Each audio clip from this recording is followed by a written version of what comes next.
बंदी छोड़ सतगुरु रामपाल जी महाराज जी की जय हो। परमपिता परमेश्वर जी की आप सभी प्यारी आत्माओं को मुझ पवन दास का सत्साई। पुण्यात्माओं, दया परम पूज्य परमेश्वर सतगुरु रामपाल जी महाराज जी की, जिनके शुभ आशीर्वाद से, जिनकी सत प्रेरणा से आप और हम सभी सत्सेवक भाई बहन उनकी गैर हाजिरी में, उनकी कुछ समय की अनुपस्थिति में सोशल मीडिया पर लाइव साध संगति के माध्यम से एक दूसरे से जुड़ रहे हैं।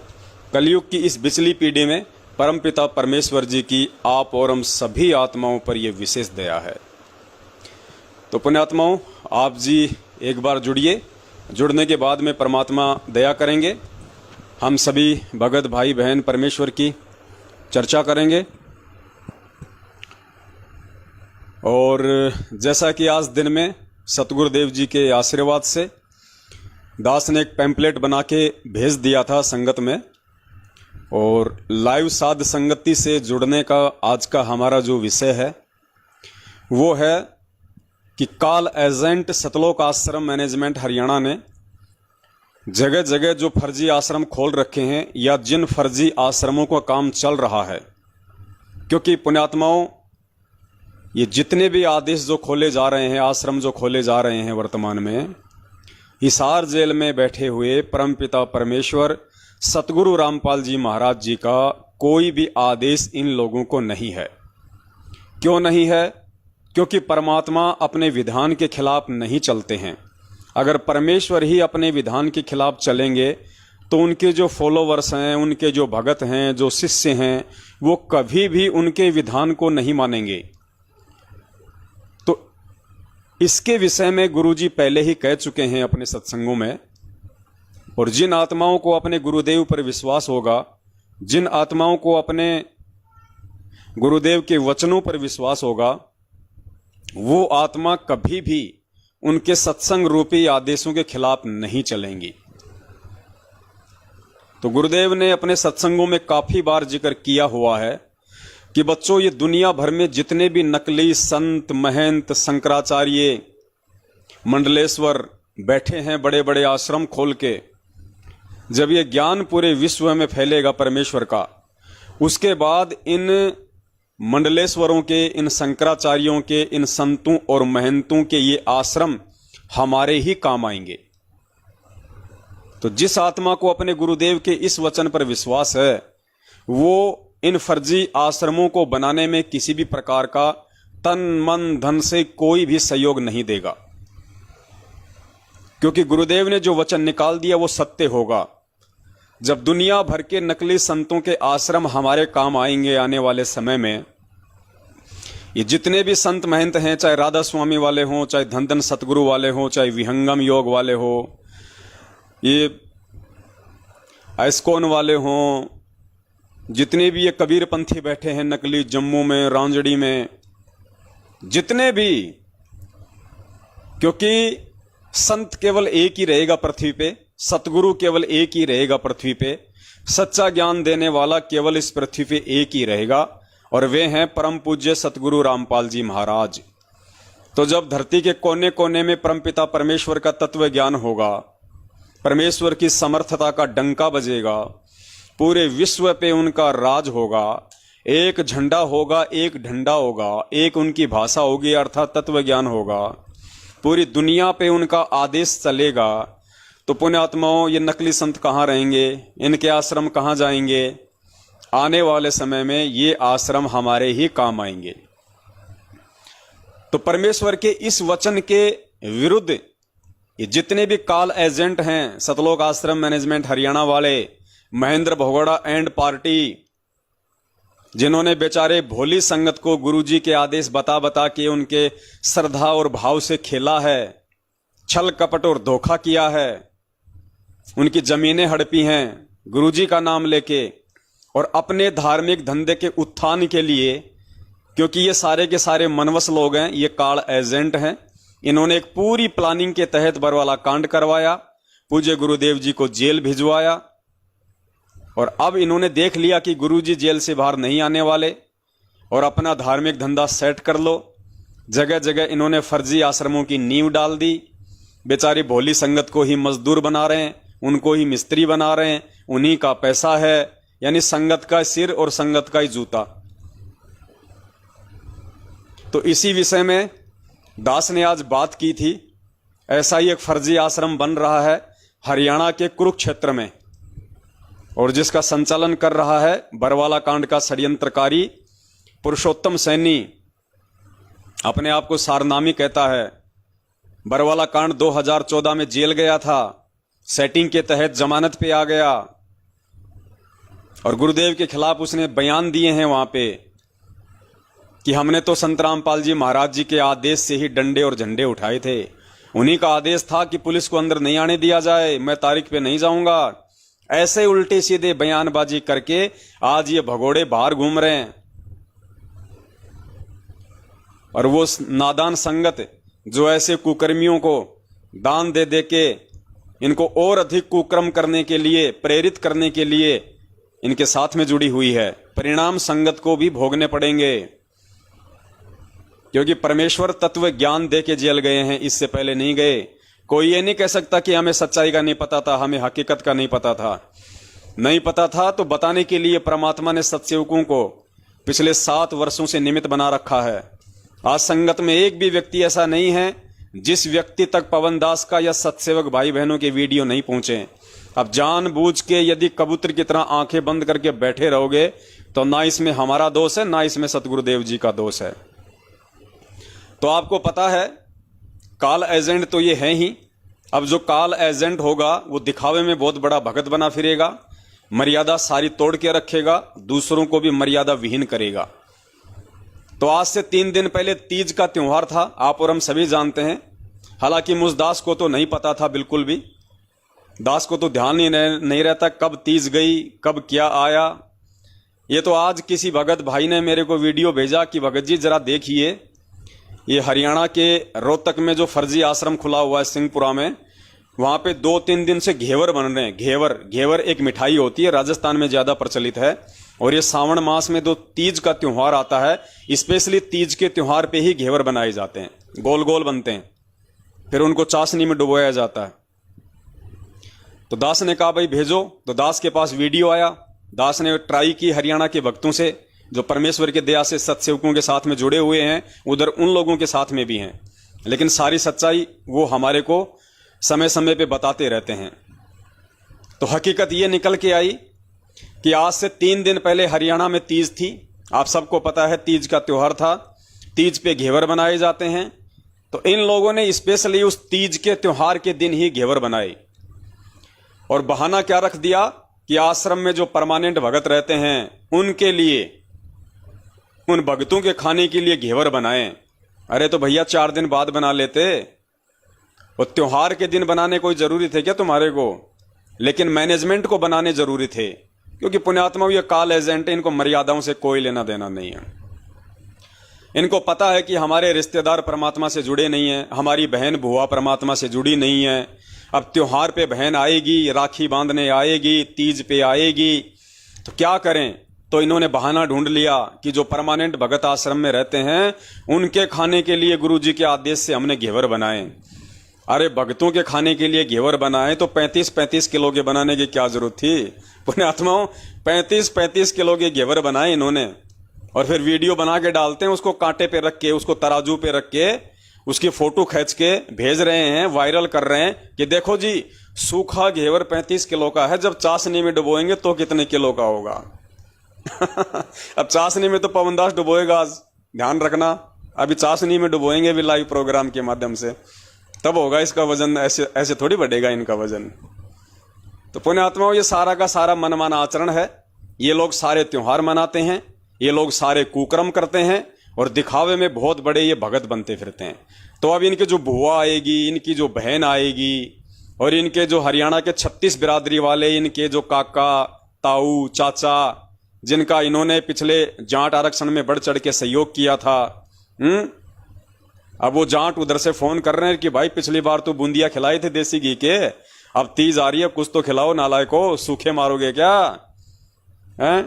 तो ये सांसारिकता में रमे हुए लोग हैं।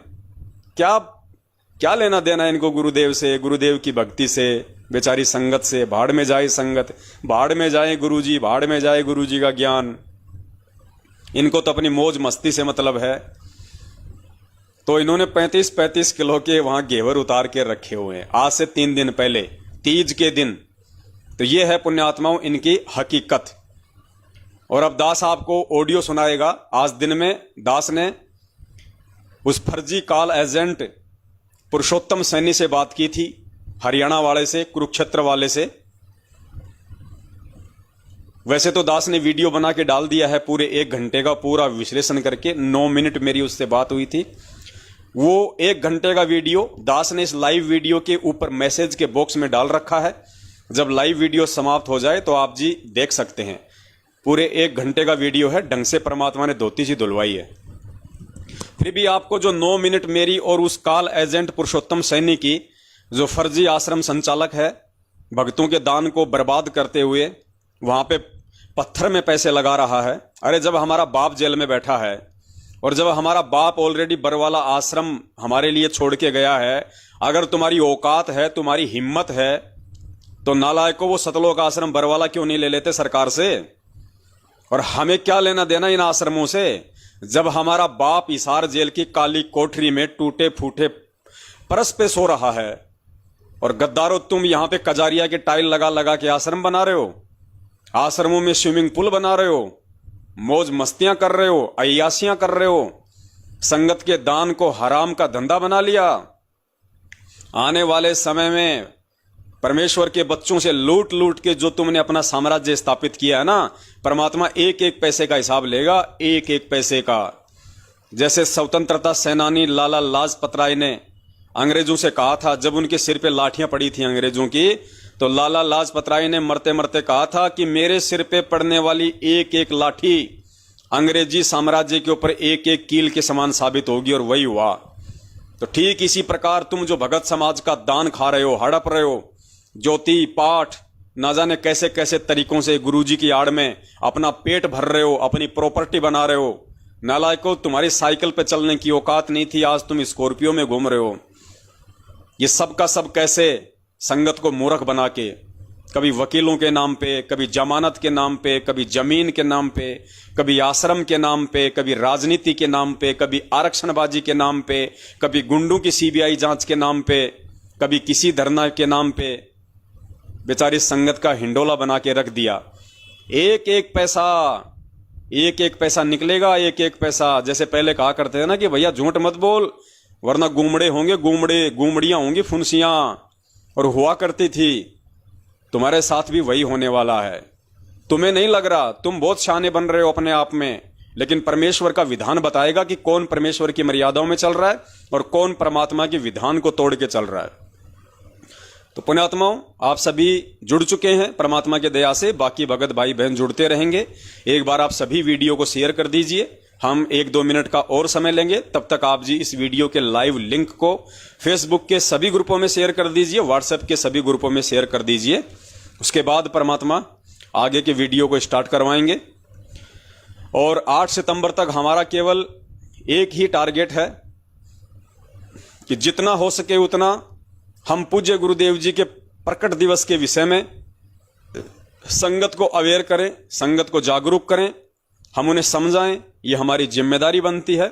सतगुरुदेव जी के प्रति हमारा यह कर्तव्य है आज उनकी गैर हाजिरी में कि उनके बच्चों को, अर्थात हमारे भाई बहनों को हम परमात्मा के विषय में, उनके प्रकट होने के विषय में, उनके पूर्ण परमेश्वर होने के विषय में अवगत करवाएं।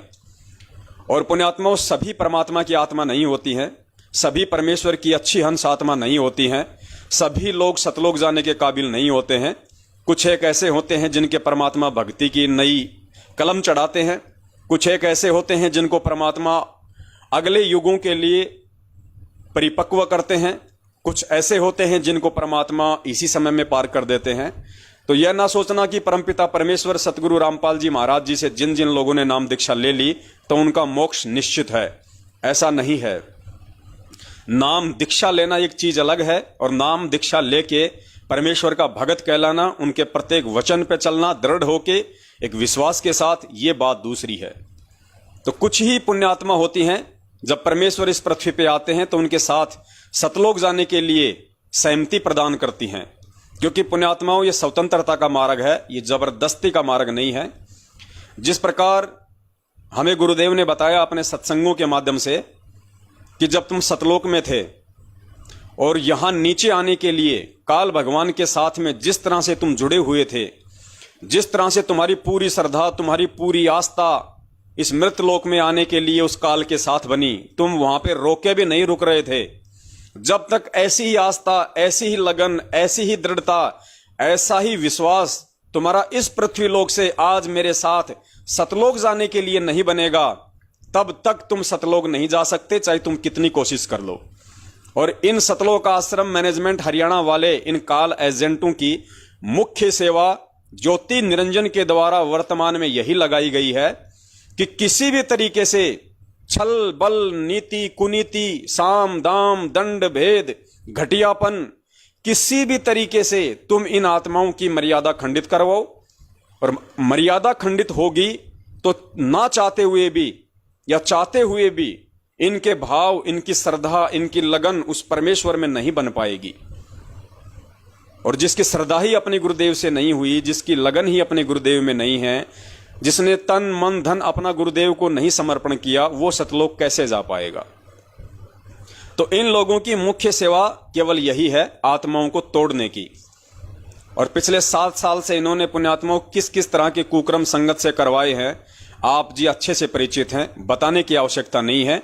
जिस घटिया और गंदी राजनीति से परम पूज्य सतगुरु रामपाल जी महाराज जी का 36 का आंकड़ा रहा है, 36 का आंकड़ा, वही राजनीति इन लोगों ने उनके बच्चों से करवा डाली।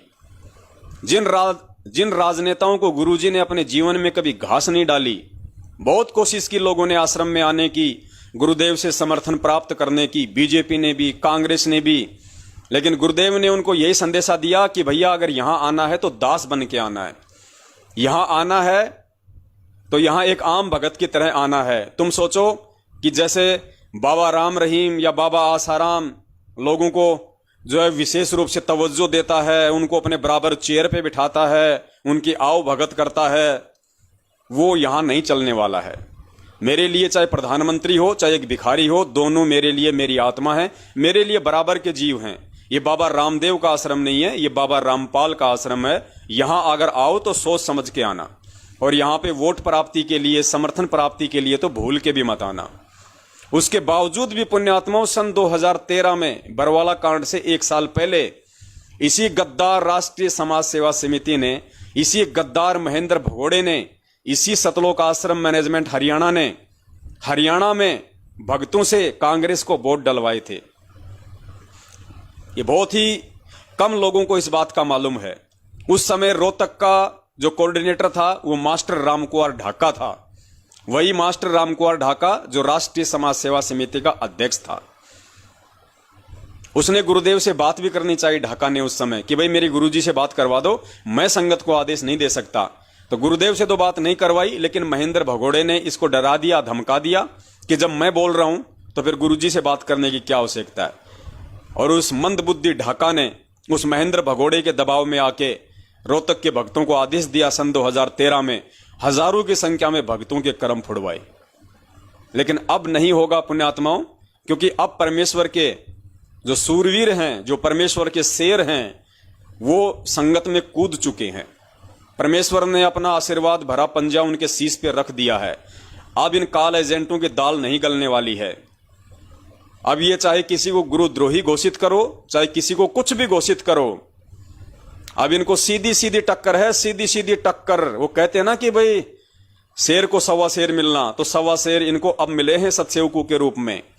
आज से पहले जिस भगत ने आवाज उठाई तुम्हारे कुकर्मों के खिलाफ, तुमने बेचारे को गुरुद्रोही कह के चुप कर दिया, बेचारा डर के हमारे चुप हो गया।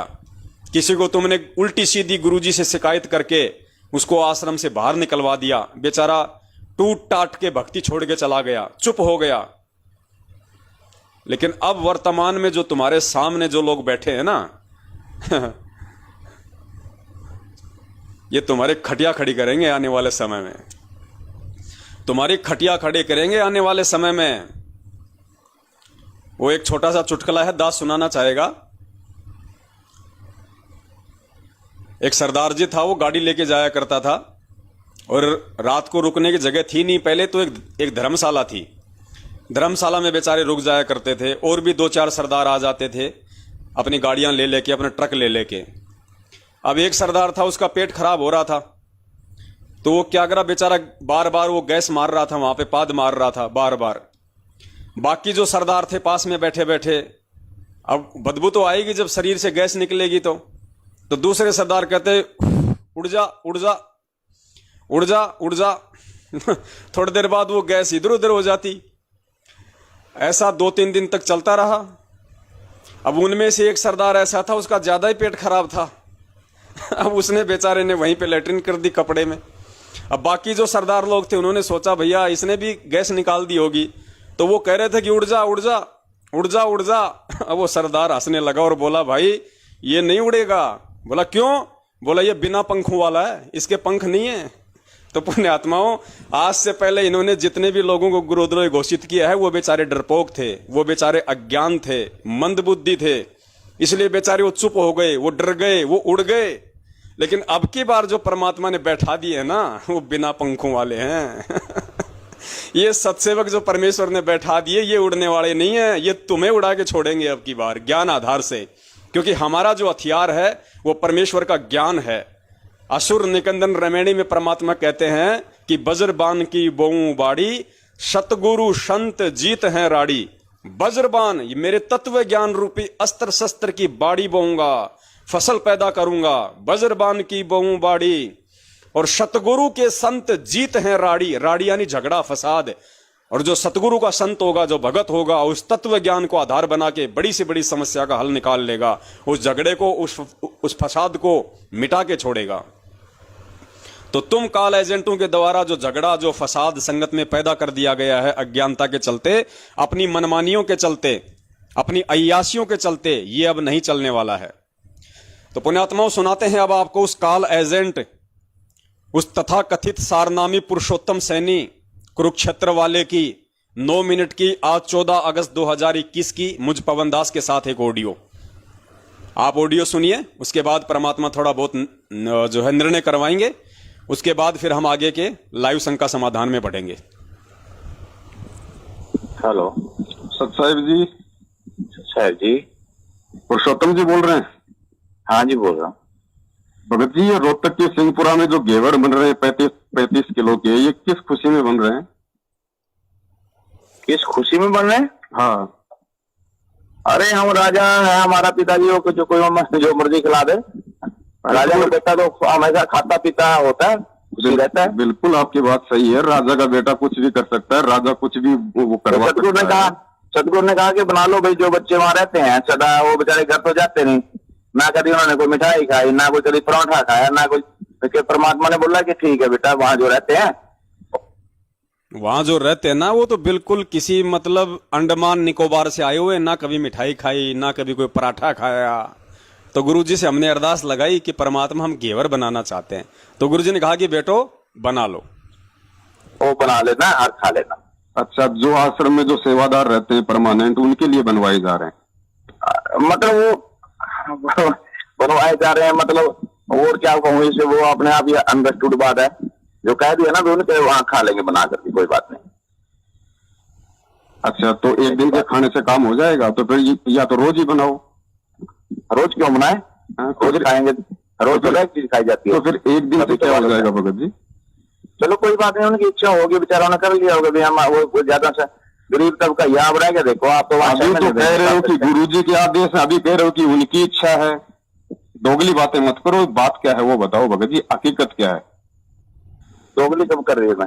तो आप कह रहे हो ना भाई उनकी इच्छा है, उन सेवादारों की, वो अपना खाएंगे बना के। प्रार्थना करी गुरुजियों से, पर गुरुजी ने कहा बना लो बेटा, कोई बात नहीं। अच्छा, गुरुजी से मतलब घेवर बनाने की प्रार्थना की गई कि गुरुजी क्या हम घेवर बना सकते हैं क्या? से प्रार्थना करने में क्या है, कि चीज की प्रार्थना कर सकते हैं हम? तो सुबह शाम जो चाय बनती है आश्रम में, उसकी भी गुरुजी से प्रार्थना होती है क्या दोनों टाइम? चाय तो रोज ही का काम है ना, चाय का तो उसके। तो फिर घेवर में ऐसा क्या है? अब बताओ, मतलब घेवर बनाने की भी ये लोग प्रार्थना करते हैं, इतने आज्ञाकारी हैं कलियुगी शिष्य। ओहो, इतने आज्ञाकारी हैं ये। अगर ये घेवर भी बनाते हैं तो गुरुजी से पहले आदेश लेते हैं, वरना इनका नाम खंड हो जाए, गुरु मर्यादा टूट जाए। तो घेवर एक मिठाई होती है, वो बनाने के लिए भी ये गुरुजी से आदेश लेते हैं। लेकिन पवन दास को लट्ठों से मारने के लिए कोई आदेश लेने की आवश्यकता नहीं है। घेवर बनाने के लिए तो आदेश ले रहे नालायक। देखो इनकी ये नौटंकी। और पवन दास को वहां जा जाके लट्ठों से मारते हो, सारनामी होके, वो आदेश लेने की आवश्यकता नहीं। वर्ल्ड कोऑर्डिनेटर देशराज मान डीडीए फ्लैट सादरा दिल्ली में रहने वाला गुंडा आदमी, वो पवन दास के मुंह में मूतने की बात करता है, उसका आदेश लेने की आवश्यकता नहीं। घेवर बनाने के लिए गुरुजी का आदेश लेने की आवश्यकता है। इनके नौटंकीबाजी देखते जाओ पुण्यात्माओं। जब इस पुरुषोत्तम सैनिक कुरुक्षेत्र वाले की चड्डी फट जाती होगी ना, तो दूसरी चड्डी मार्केट से लाने के लिए गुरुजी से पहले प्रार्थना लगाता कि गुरुजी चड्डी लेके आऊं कि नहीं लेके आऊं, लाल वाली लेके आऊं पीली वाली लेके आऊं। ये है इनके नौटंकीबाजी, इनके ड्रामेबाजी। अपने आप को दिखाते हैं बहुत बड़े भगत के, हम बहुत बड़े आज्ञाकारी हैं। घेवर बनाने हैं गुरुजी से आदेश। संगत में तो भंडारे इन्होंने बंद करवा रखे हैं कि नाम खंड हो जाएगा। गुरुजी का आदेश है और खुद घेवर बना बना के खा रहे हैं। अपने 36 बिरादरी वाले भाई बहनों को खिला रहे हैं। आज्ञाकारी सुपुत्र। फिर तो सुबह शाम चाय बनाने का भी आदेश लेते होंगे आश्रम में। सुनते जाना आप इनकी नौटंकी। घेवर में ऐसा क्या है भगत जी जो जो उसकी स्पेशली उसकी प्रार्थना तो की गई? आपको क्या, हाँ पहले तो ये बताओ कौन बोल रहे हैं, कहाँ से बोल रहे हैं आप? मैं भगत जी पवन दास बोल रहा हूँ, जयपुर वाला। तू तो यार काल का दूध पक्का। मैं तो काल का दूत हूँ, लेकिन मैंने जो सवाल किया ना उसका जवाब दो। आप गुरुजी से बात क्यों नहीं करते आकर के? जब गुरुजी बार बार बुला रहे हैं आपको भी, आओ भाई मेरे से बात कर लो, जो आदेश होते हैं मेरे होते हैं, और उसके आदेश के अनुसार ही सब कुछ होता है। आप लोगों तो की बार बार इतना कुछ आप लिख रहे हो, कहाँ जाओगे भगत जी? ये पहले परमात्मा ने लिखा भी ऐसे ऐसे काल के दूत पैदा हो जाएंगे, और आप उसका श्रेय क्यों ले रहे हो काल के दूत का? गुरुजी ने 2008 बात कर लो। जी ने 2008 में कहा था कि संगत में 2 काल के दूत पैदा हो चुके हैं। वो कौन थे भगत जी? होंगे, क्या पता, एक संजोग है, आप होंगे। अरे मैंने तो नाम ही 2013 में लिया है। गुरुजी ने तो 8 में बताया कि 8 में पैदा हो चुके हैं। तो वो कौन थे 2 काल के दूत? उसकी प्रार्थना क्यों नहीं लगाते आप लोग गुरुजी से? तो आप आकर के बात कर लो ना एक बार गुरुजी से। आपको शर्म आ रही है भगत जी? आप लोगों को शर्म आती है ये सवाल करने में? आपने पहले भी मेरी एक वीडियो डाल रखी है, ये भी डालूंगा। मैं तो ये भी डालूंगा आपकी। क्या होगा उससे? और यही तो परीक्षा है, ये तो परीक्षा है जो तुम बात करके वो आश्रम क्यों बना रहे हो भैया? फर्जी आश्रम वो क्यों बना रहे हो? क्यों ये संगत का पैसा बर्बाद कर रहे हो? गुरुजी ने क्या कहा था? गुरुजी ने क्या कहा था कि बच्चों आने वाले समय में जितने भी नकली संतों के आश्रम है हमारे काम आएंगे। तुम क्यों ये पैसा बर्बाद कर रहे हो संगत का? अरे वो क्या तुम्हें गुरुजी के वचन पे विश्वास नहीं है? तो क्या दर्द हो रहा है अगर आश्रम बन रहे हैं? तो दर्द नहीं हो रहा। संगत की तुम मर्यादा तोड़वा रहे हो। तुम लोग संगत की जो मर्यादा तोड़वा रहे हो ना, उससे हमारे को दर्द होता है। तुमने कोई एक पैसा दान किया नहीं, दर्द क्यों हो रहा है तुम्हारा? ये तुमने खाया है ना जो दान कर रहे हैं, तो उनके दान को क्यों बर्बाद कर रहे हो? जो दान कर रहे हैं, पकड़ी गई थी ना, तुम्हारे को भी नाम दान कर दिया था संजय को, तेरे को, फिर वहाँ चोरी पकड़ी गई, तुम चोरी पकड़ी गई। मैं गुरुजी के सुना है पुरुषोत्तम भाई, सुन, मैं गुरुजी के चरणों की सौगंध खाता हूं। मेरे सर में कीड़े पड़े, अगर मैंने 1 रुपए की चोरी की हो तो तू भी गुरुजी के चरणों की सौगंध खा के बोल। अगर मैंने अब देखना पुण्यात्माओं, जब गुरुजी के चरणों की सौगंध खा के बात कहने की बात आई तो बात को घुमा गया कि हम जो भी कुछ करते हैं हम गुरुजी के आदेश से करते हैं। और मैंने क्या कहा? अगर मैंने 1 पैसे की भी चोरी की है तो मेरे सर में कीड़े पड़ जाएं। मैं सौगंध खाता हूं गुरुदेव की। अब अगर तुझे पूरा यकीन है कि मैंने नामदान केंद्रों पे चोरी की है तो तू भी गुरुजी के चरणों की सौगंध खा।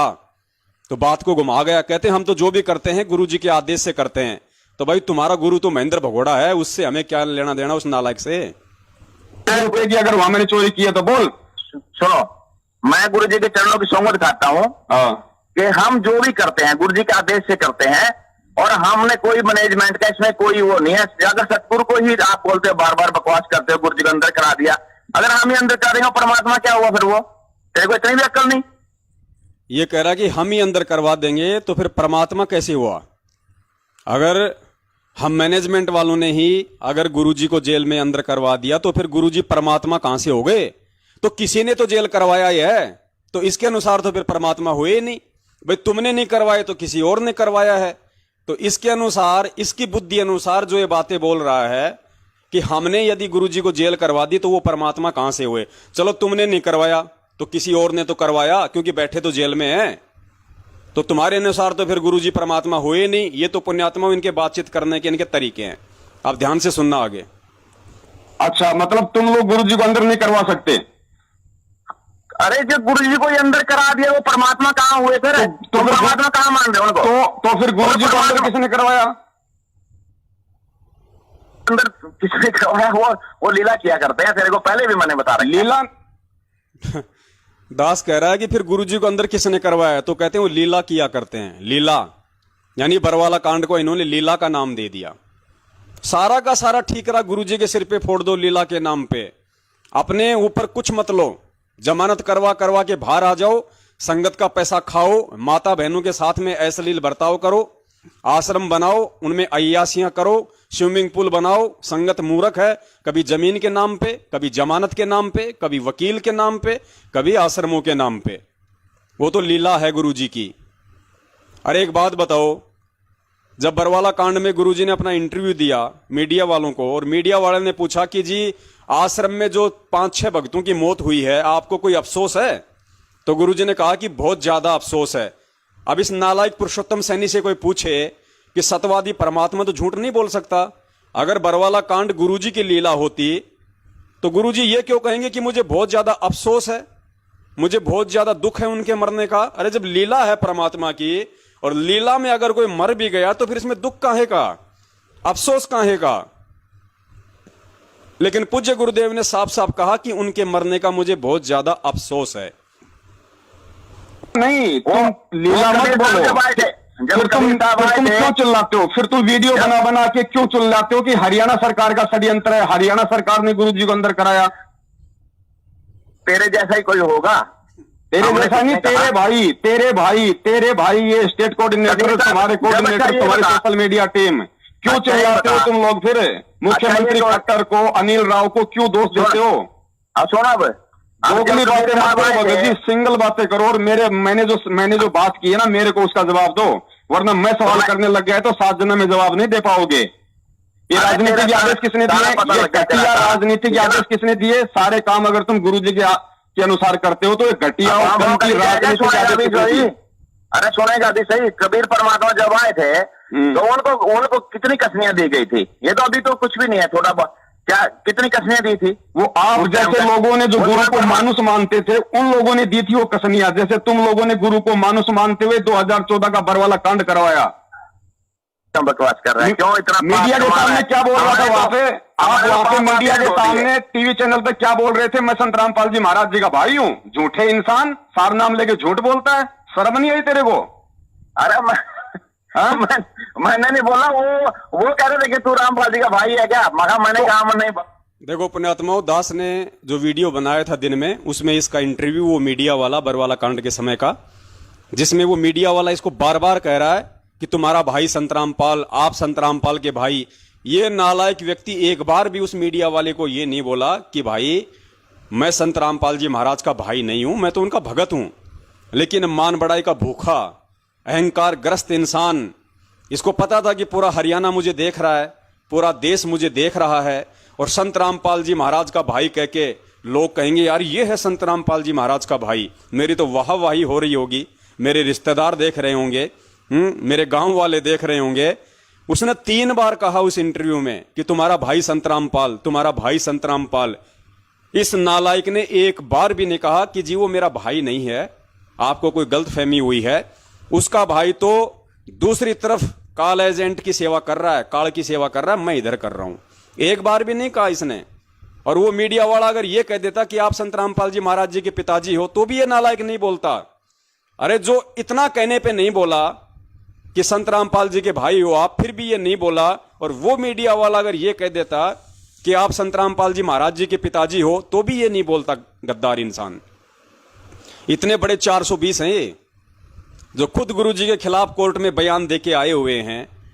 वो क्या माने ये लोग ये गुरु जी को, और क्या समझे ये लोग संगत को? भेड़ बकरी से ज्यादा नहीं समझते।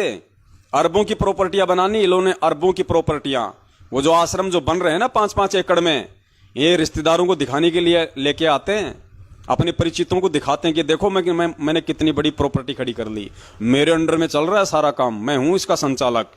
काल भगवान ने गुब्बारे की तरह दबा के हवा भर रखी है इन लोगों में।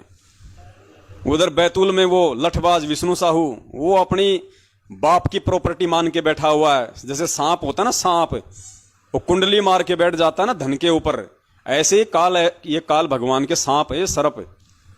भक्तों के दान से बना बना के प्रॉपर्टियां कुंडली मार के बैठ गए। धार्मिक धंधा अच्छे से सेट किया हुआ है। भाई वो नहीं हूं मैं। आपने मतलब ये करने की जरूरत, अरे झूठ मत बोल भाई, वो वीडियो मेरे पास में है कि मैंने नहीं कहा, मैंने नहीं कहा। पकड़े गए जब आप बरवाला कांड में पकड़े गए तो झूठ क्यों बोला कि मैं तो सरकार का संत रामपाल जी का समझौता कराने आया था? अरे नहीं नहीं नहीं नहीं, वो कह रहे थे कि तुमने इतना बड़ा ब्लंडर बना दिया। मैं कहा नहीं, हम सरकार को मिले, हमने तो प्रयास किया, डीसी से मीटिंग हुई 2 बार। मैं तो कहा उसमें क्या नहीं गए थे हम डीसी के पास, और सरकार ने कहा, और सरकार का जो प्रतिनिधिमंडल आया था ब्लंडर तो सरकार ने कराया, हमने क्या ब्लंडर कराया था? हमने बहुत प्रयास किया, अभी हम कुछ गलत नहीं है यहाँ। देखा, ये कह रहा कि बवंडर तो सरकार ने किया था, हमने क्या बवंडर किया। और फिर वो बवंडर करवाने वाले इनके फूफा को इन्होंने फिर वोट दे दिए। ये खुद कह रहा कि बवंडर हमने किया, बवंडर तो सरकार ने किया था, तो बीजेपी की सरकार थी। फिर इनसे पूछो कि अपने फूफा बीजेपी वालों को वोट किस लिए दिए जिन्होंने बवंडर करवाया था। पुण्यात्मा ये कहीं नहीं टिक सकते, इसीलिए दास इनको चैलेंज देता है। आज भी इस लाइव वीडियो के माध्यम से दास इस पुरुषोत्तम सैनी को ही नहीं, सतलोक आश्रम मैनेजमेंट हरियाणा के जितने भी शीर्ष व्यक्ति हैं, महेंद्र भगोड़ा हो, चाहे इनका मीडिया प्रभारी चांद राठी हो, चाहे हरियाणा का स्टेट कोऑर्डिनेटर अमन गोदारा हो, चाहे सुप्रीम कोर्ट का वकील 1 नंबर का चाटुकार इनका पैसों के लिए मरने वाला एपी सिंह हो, चाहे गुरुजी की कलियुगी बेटी मंजू हो, चाहे ये पुरुषोत्तम हो, कोई भी हो, आज भी ये पवन दास इनको सरेआम चैलेंज करता है। चाहे हरियाणा में ही, चाहे कोई भी राष्ट्रीय स्तर का टीवी चैनल बुक कर लो और ये दास डिबेट पे आने के लिए तैयार है। 2 घंटे में अगर तुम्हारे को एडी से लेके चोटी तक परमात्मा ने नंगा नहीं करवा दिया ना, तो संगत देखेगी अपनी आंखों से। जब नीचे आओगे ना स्टूडियो से, तुम्हारे शरीर पे ये परमात्मा की संगत जो है वो कच्छा भी नहीं छोड़ेगी, कच्छा भी वो हालत हो जाएगी तुम्हारी। लेकिन आ नहीं रहे ये लोग। पिछले 5 साल से ये दास इनको चैलेंज कर रहा है, 5 साल से। और 2017 में रोहतक में इन्होंने जो प्रकट दिवस मनाया था, उस समय तो दास ने वीडियो डाल के इनको खुला चैलेंज किया था कि ये दास रोहतक आने को तैयार है। एक बाप की औलाद हूं, रोहतक आऊंगा और पूरी संगत को वहां पे होगी इकट्ठी, और महेंद्र भगोड़े को बुलाओ, तुम्हारे एपी सिंह वकील को बुलाओ, और 5 घंटे की वहां पे लाइव डिबेट चलाओ पूरी संगत के सामने। ये दास आएगा वहां पे। 1 महीने पहले दास ने वीडियो डालना शुरू कर दिया था। इन गद्दारों में से एक का भी जवाब नहीं आया, एक का भी। सबको सांप सूंघ गया इनको। यहाँ पर तुम तलाशी ले लो आश्रम की, कुछ भी करो आप, ये परमात्मा लीला किया करते हैं। तो क्यों पागल हो रहा है? बातें नहीं करेंगे। और वो तेरा बड़ा भाई महेंद्र भगोड़ा क्यों बोल रहा था कि संत रामपाल जी को, महाराज जी को मैंने हॉस्पिटल में भेज दिया, यहाँ पे है नहीं? दर्द हो रहा है जब परमात्मा की लीला चल रही है, तो परमात्मा से बात क्यों नहीं करता आकर के? कह रहा तेरे क्यों दर्द हो रहा है जब परमात्मा की लीला चल रही थी? बताओ, ये झूठ बोलने का काम भी परमात्मा के जिम्मे ठोप दिया इन्होंने। गुरुजी आश्रम में बैठे हैं, बाहर वो महेंद्र भगोड़ा मीडिया को कह रहा है कि संत रामपाल जी आश्रम में नहीं है, हमने तो उनको स्वास्थ्य इलाज के लिए परसों हॉस्पिटल में शिफ्ट कर दिया। तो कह रहा गुरुजी की लीला चल रही थी। मतलब महेंद्र भगोड़े की झूठ को भी इन्होंने गुरुजी का आदेश बता दिया लीला कह के। ये है इन सर्पों की रास लीला। बड़ा झूठ क्यों बोल रहा था वहां पे पूरी दुनिया के सामने? संत रामपाल जी आश्रम में नहीं है। जवाब दे भाई, तू मेरी बात का जवाब दे। कहते हो तू बात क्यों नहीं करता गुरु जी से आकर के? मेरे को बात करने की जरूरत नहीं। मेरे को परमेश्वर बोल के चले गए कि बेटा राष्ट्रीय समाज सेवा समिति मेरी नहीं है। बस गुरु जी का एक वचन ही मेरे लिए पर्याप्त है। परमात्मा ने कह रखा सोशल सिद्धर मैं करूं अपने जन के काज नहीं कह रखा क्या? तो जब सोशल छिद्र मैं करूं अपने जन के काज। अब देख लो, बरवाला कांड को भी इन्होंने परमात्मा का सोशल छिद्र बता दिया। पुण्यात्माओं, काल भगवान ने बिल्कुल सही कहा था जोगजीत रूप में। उस समय जब परमात्मा थे तो काल भगवान ने क्या कहा था कि जाओ जोग जीत संसारा, जीव न माना कहा तुम्हारा, तुमरा नाम ले वाद बढ़ाऊं, याविद जीऊं को भटकाऊं। तेरा नाम ले लेके कि तेरी लीला, तेरा काम, तेरा ज्ञान, तेरा नाम, यानी तुझ कबीर का नाम ले लेके जीवों को भटकाऊंगा, भ्रमित करूंगा। और पुण्यात्माओं, सारा काम ये लोग सारा का सारा ठीकरा अपने कुकर्मों का गुरु जी के सिर फोड़ देते हैं। अब आप समझ सकते हो कि जब बरवाला कांड में ढंग से पुलिस वालों ने इनके कपड़े उतरवा के और तेल, उनके पास जो डंडा होता है, जो तेल बिल्कुल पिलाया हुआ, और जिस तरीके से इन लोगों को वहां पे लाल किया होगा पीछे से, तो आप समझ सकते हो जब अब बाहर आके ये लोग हर बात को गुरुजी के ऊपर थोप रहे हैं, तो जब इनके पुलिस के अंदर वहां पे इनके डंडे पड़े होंगे इनको नंगा करके, तो इन्होंने सारा का सारा आरोप किसके सिर मंडा होगा? ये कॉमन सेंस की बात है। इसलिए ये लोग गुरुजी के बयान संगत में भेजने से डर रहे हैं, क्योंकि इन्होंने पुलिस रिमांड के दौरान सारे के सारे जिम्मेदारियां, सारा का सारा दोष इन्होंने पूज्य गुरुदेव जी के ऊपर थोप दिया कि हमने जो भी किया बरवाला कांड में संत रामपाल जी के आदेश से किया। बाबा रामपाल जी के आदेश से हमने कमांडो बनाए, भक्तों को काले कपड़े पहनाए। बाबा रामपाल जी के आदेश से हमने पुलिस वालों के ऊपर धावा बोला, भक्तों के हाथों में हमने हथियार दिए। समझ सकते हो आप? जब आज ये भार है और सामान्य स्थिति में बात बात पे गुरुजी के ऊपर थोप रहा है, तो सोचो जब इनके डंडे पड़े होंगे रिमांड के दौरान, तो इन्होंने सारी की सारी जिम्मेदारी बरवाला कांड की किसके ऊपर थोपी होगी। इसलिए ये लोग गुरुजी के बयान संगत में भेजने से डर रहे हैं, ये कतरा रहे हैं। अगर गुरुजी के बयान संगत में चले गए, संगत तुम्हें नंगा करके दौड़ाएगी, नंगा करके।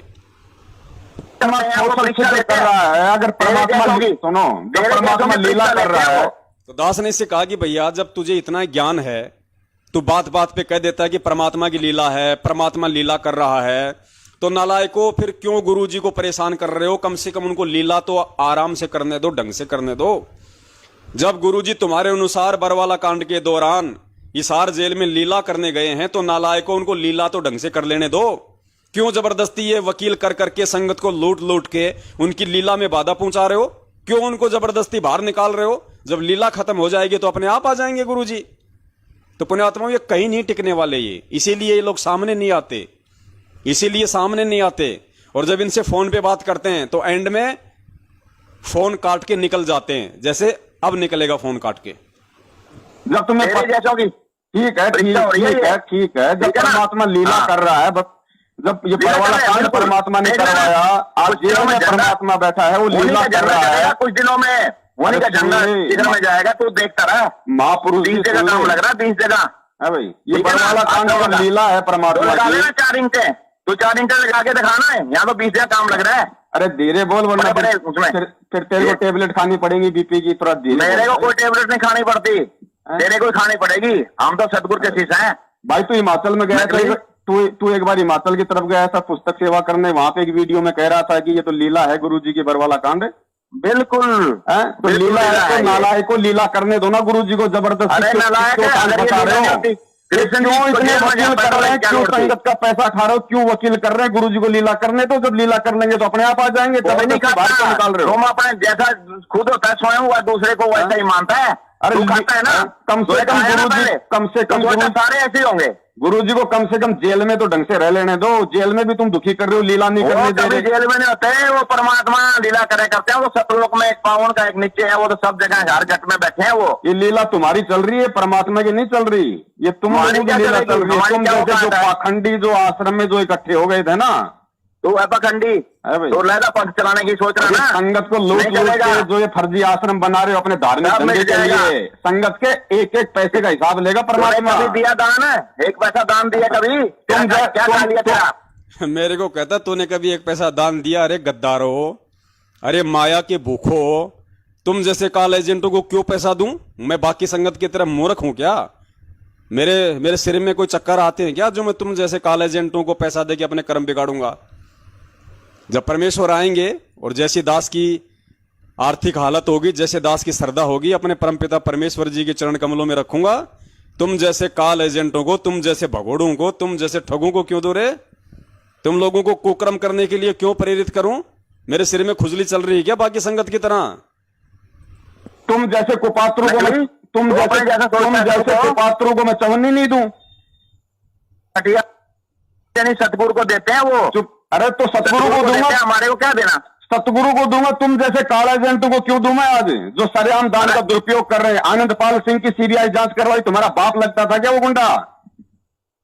बकवास मत कर, बाप होगा तेरा। क्या कह रहा है तुम अपने बाप, बकवास मत कर, बाप होगा तेरा। और पुण्यात्मा ऑडियो शुरू होते मुझे क्या बोला, तू तो पक्का कालदूत है, हैं? मैंने तो कुछ नहीं कहा इसको। अब मैंने इसको आनंदपाल सिंह को इसका बाप बता दिया तो देखो कैसे लाल हो रहा है कि बकवास मत कर, बाप होगा तेरा। अरे मेरा बाप होता तो 5 लाख रुपए मैं देता उसको अजमेर की रैली में। अब तुम्हारा बाप था, तुम्हारा फूफा था, इसीलिए तुम लोगों ने वहां पे सुखदेव सिंह गोगा मेड़ी को 5 लाख रुपए दिए वहां पे नगद। कौन देगा? जिसका फूफा होगा वो देगा ना, जिसका बाप होगा वो देगा। पवन दास ने तो चवन्नी नहीं दी, पवन दास तो पैर की जूती नहीं समझता। तुमने अपना फूफा समझा, अपना बाप समझा, संगत का बेचारे का 5 लाख रुपया उन कुपात्रों को दे दिया। वो राजनीति करेंगे, दारू पिएंगे, बीड़ी पाड़ेंगे, सिगरेट पिएंगे, कितने कर्म फोड़े संगत के। इसीलिए तो कोरोना से हजारों की मौत हुई है। परमेश्वर का विधान है, परमात्मा अपने विधान के खिलाफ नहीं चलेगा भाई। जो मर्यादा में रहेगा उसका तो बाड़ बाका नहीं होगा। जब तक हंसा हमरी आना, काल लगे ना तेरा बाणा। तो इन सारनामी लोगों पे कोरोना के दौरान काल का बाण क्यों लगा? क्यों इनकी तड़प तड़प की ऑक्सीजन की कमी से मौत हुई कोरोना से? क्यों ये बीमारियों से मर रहे हैं? क्यों एक्सीडेंट से मर रहे हैं? क्यों इनके लड़के फांसियां खा खा के मर रहे हैं? इसलिए मर रहे हैं क्योंकि 7 साल से समझाने के बाद भी नहीं समझे।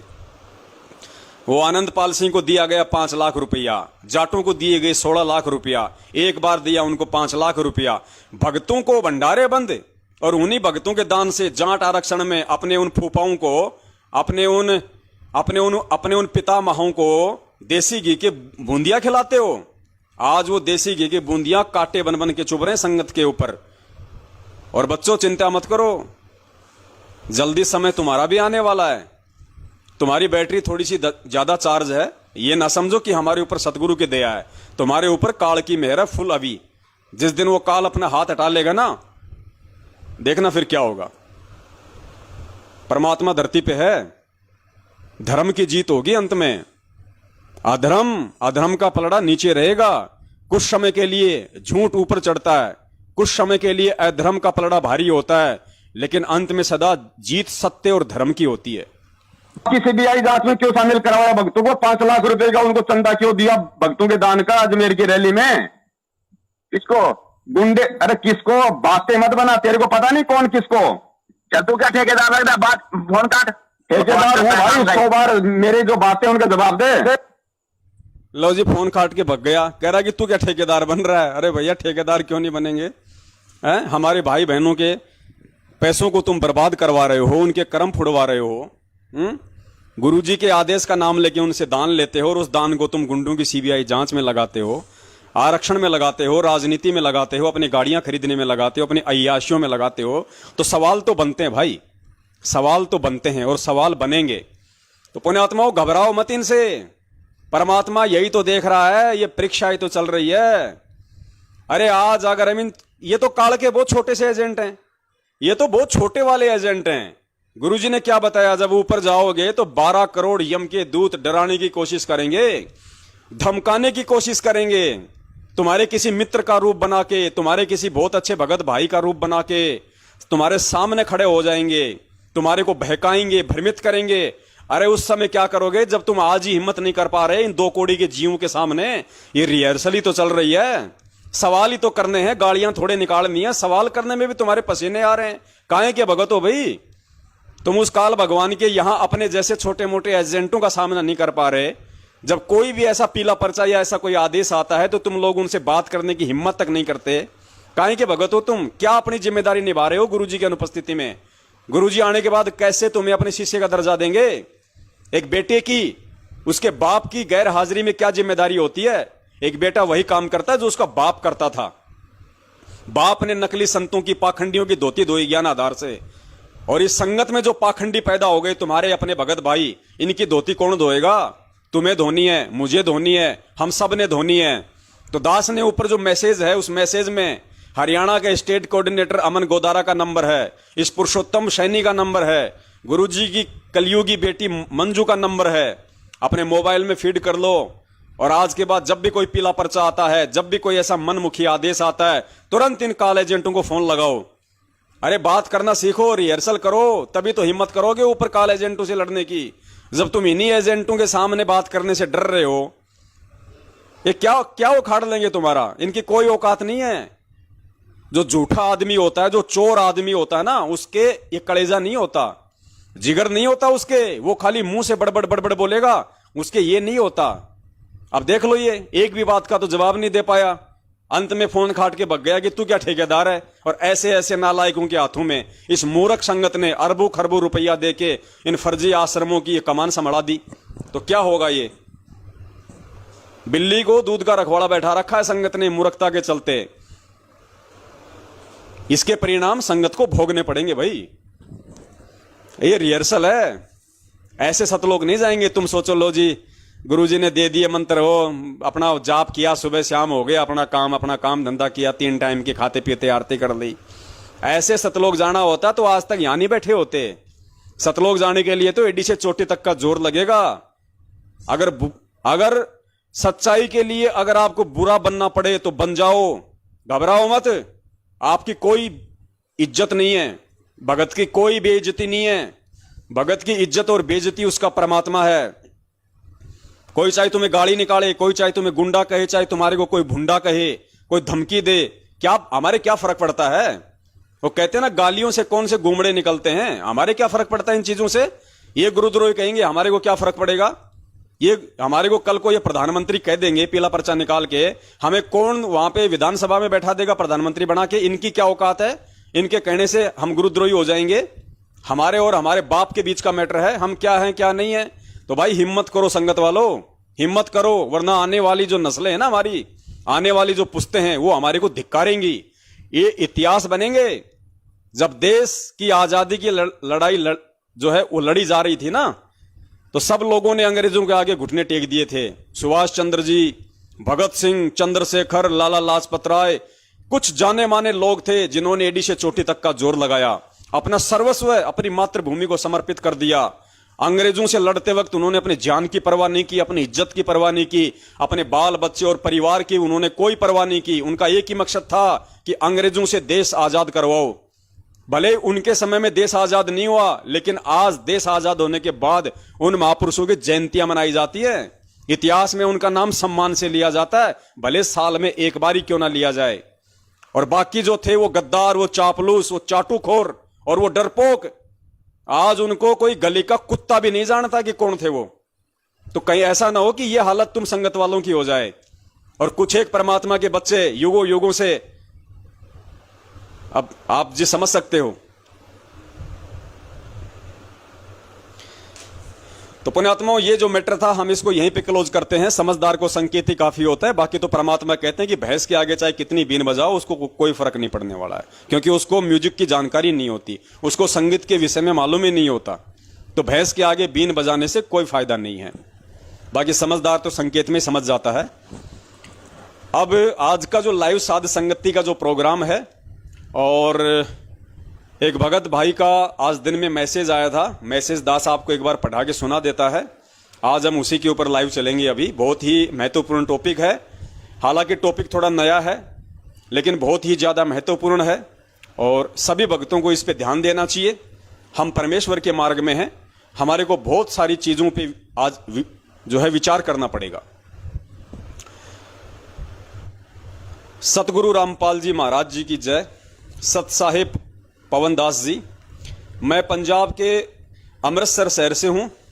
2020 में लॉकडाउन के दौरान ऑनलाइन नामदान लिया था, लेकिन आपके वीडियो के माध्यम से अब सारी सच्चाई मुझे समझ में आ चुकी है। अनजाने में सतलोक आश्रम मैनेजमेंट वालों के फर्जी नामदान केंद्रों पर जो भी दान धर्म किया था, उसकी गुरुजी से घर पर क्षमा मांग चुका हूँ। मेरा बच्चा 8 साल का है और मेरा एक रिश्तेदार स्पोर्ट्स टीचर है। उसका कहना है कि आप अपने बच्चे को स्पोर्ट्स में एडमिशन दिलवा दो। मैं अभी नया भगत हूँ। गुरुजी के सत्संग में भी कभी मैंने खेल कूद से संबंधित बातें नहीं सुनी है। अतः आपसे जानना चाहता हूँ, क्या बच्चे को स्पोर्ट्स में एडमिशन दिलवा सकता हूँ? कृपया गुरुदेव के ज्ञान आधार से उचित मार्गदर्शन करें। आपका छोटा भाई मलकीत दास, अमृतसर। तो ये हमारे भगत जी हैं, पंजाब के अमृतसर से हैं। 8 साल का इनका बच्चा है। इनके एक रिश्तेदार हैं जो कि फिजिकल के टीचर हैं, स्पोर्ट्स के टीचर हैं, जैसे कोच वगैरह होते हैं जो खेल कूद वगैरह सिखाते हैं। तो इनके जो रिश्तेदार हैं वो बार बार इनको कह रहे हैं कि आप अपने बच्चे को स्पोर्ट्स में एडमिशन दिलवा दो, क्योंकि स्पोर्ट्स में बहुत ज़्यादा स्कोप है, बहुत ज़्यादा पैसा है और बच्चे की लाइफ बन जाएगी, बच्चे का जीवन बन जाएगा। तो भगत जी ने राय लेनी चाहिए है कि भाई इस परमपिता परमेश्वर सतगुरु रामपाल जी महाराज जी के मार्ग में क्या मैं अपने बच्चे को स्पोर्ट्स में एडमिशन दिलवा सकता हूं? इसमें कल को कहीं कोई दिक्कत तो नहीं है जिससे कि मेरे को बच्चे को बीच में ही फिर वहां से डिस्चार्ज करवाना पड़े? कहीं कोई मर्यादाओं के खंडन का तो भय नहीं है। तो भगत जी ने ये राय मांगनी चाहिए है। तो परमपिता परमेश्वर सतगुरु रामपाल जी महाराज जी के आशीर्वाद से, उन्हीं के ज्ञान आधार से दास भगत जी को कुछ सलाह देना चाहेगा। मानना या ना मानना भगत जी के ऊपर है और ये आप और हम सभी पुण्यात्माओं के ऊपर है। हम सभी को इस बात पे गौर करना चाहिए, विचार करना चाहिए। पुण्यात्माओं, आप और हम आम प्राणी की जो है श्रेणी में नहीं है।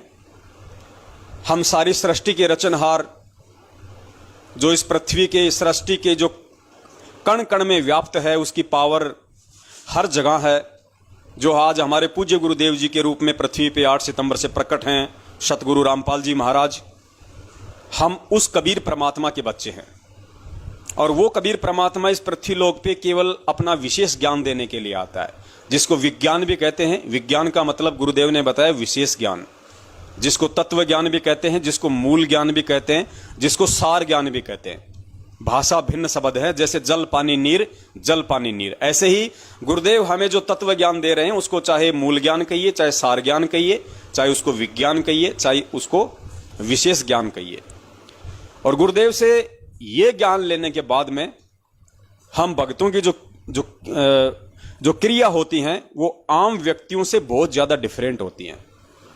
और इसीलिए पूज्य गुरुदेव जी ने बताया कि बच्चों, इन्हीं क्रियाओं के चलते, इसी ज्ञान के प्रभाव के चलते भगत का जगत से 36 का आंकड़ा हो जाता है।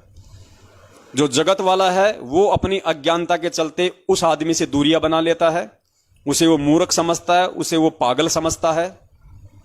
और जो भगत होता है वो ज्ञान आधार से उन तमाम रिश्तों को छोड़ देता है, उन तमाम रिश्तेदारों की संगति को छोड़ देता है जो भक्ति मार्ग में उसके लिए बाधक होती है।